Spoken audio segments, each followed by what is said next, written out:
जय श्री राम मित्रों, स्वागत है आपके अपने चैनल उमेश कॉपी ब्लॉग्स में। तो मित्रों, आज भी मैं भगवान श्री राम की यह कथा लेकर के आया हूँ। यह कथा अयोध्या कांड की है। यह कथा माता कैकेयी और भगवान श्री रामचंद्र के बीच संवाद चल रही है। आइए सुनते हैं यह कथा चौपाई और दोहा के साथ। सहज सकल रघुबर बचन, कुमति कुटिल करि जान। चलई जोक जल वक्र गति, यद्यपि सलीलु समान। श्यावर रामचंद्र पद जय शरणम।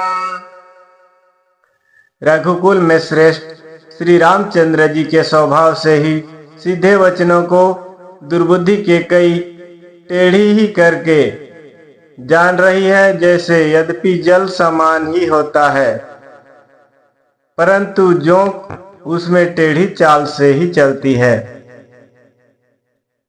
रहसि रानी राम रुख पाई, बोली कपट से नहु जनाई। शपथ तुम्हार भरत कै आना, हेतु न दूसर मैं कछु जाना।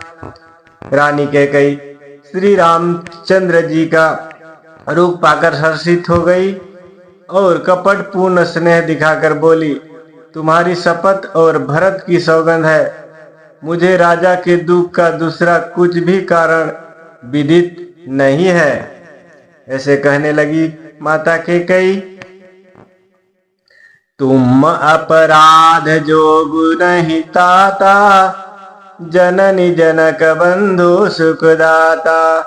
राम सत्य सब जो कछु कहूँ, तुम पीतु मातु बचन रत आहूँ। हे तात, तुम अपराध के योग्य नहीं। तुमसे माता पिता का अपराध बन पड़े यह संभव नहीं है। तुम तो माता पिता और भाइयों को सुख देने वाले हो। हे राम, तुम जो कुछ कह रहे हो सब सत्य है। तुम पिता माता के वचनों के पालन पर तत्पर हो। पीता ही बुझाई काहू बलि सोई, चौथे पन जही अज सुन होई। तुम सम सुवन सुकृत जो ही दिन्हा, उचित न तासु निरादर उत्किन्हा। मैं तुम्हारी बलिहारी जाती हूँ।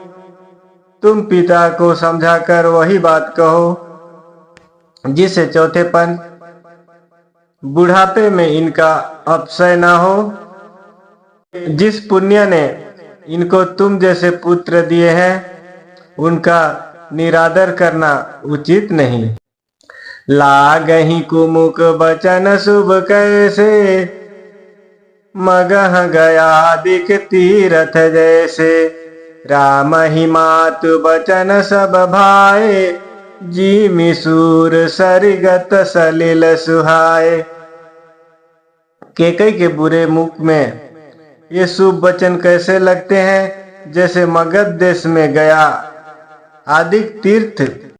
श्री रामचंद्र जी को माता कैकेयी के सब वचन ऐसे अच्छे लगे जैसे गंगा जी में जाकर अच्छे बुरे सभी प्रकार के जल शुभ सुंदर हो जाते हैं। तो मित्रों, इसी बीच एक दोहा है। तब तक के लिए वीडियो को लाइक कर दीजिए। चैनल में पहली बार आए हैं तो सब्सक्राइब कर लीजिएगा। जय श्री राम। गायई मोरो राम ही सुमरी, मेरे पफिरी करवटलिन। सचिव राम आगमन कही, बिन समय सब किन्हा। श्यावर रामचंद्र पद जय शरणम। इतने में राजा की मूर्छा दूर हुई। उन्होंने राम का स्मरण करके राम राम कहकर फिर करवट ली। मंत्री ने श्री रामचंद्र जी का आना कहकर समयानुकूल विनती की। अवनिप अकनी राम पगुधारे धरि धीरजु तब नयन उघारे सचिव संभारी राउ बैठारे चरण परत नृप राम निहारे। जब राजा ने सुना कि श्री रामचंद्र पधारे हैं तो उन्होंने धीरज धर के नेत्र खोले। मंत्री ने संभाल कर राजा को बैठाया। राजा ने श्री रामचंद्र जी को अपने चरणों में पड़ते प्रणाम करते देखा।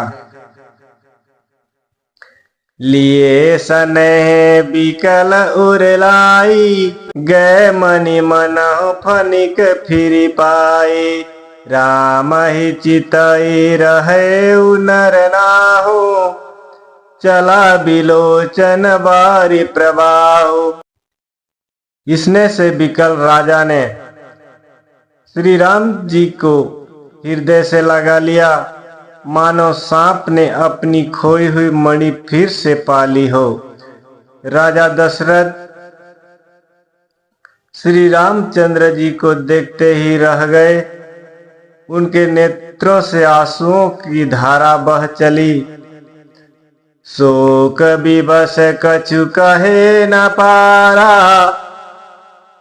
हृदय लगावत बारही बारा विधि मानव उर मन माही जय रघुनाथ कानक जाही।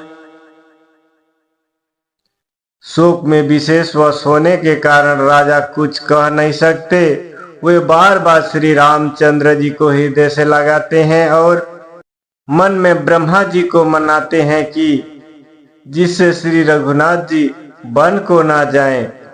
ऐसे मन ही मन में राजा दशरथ सोचते हैं, विचारते हैं।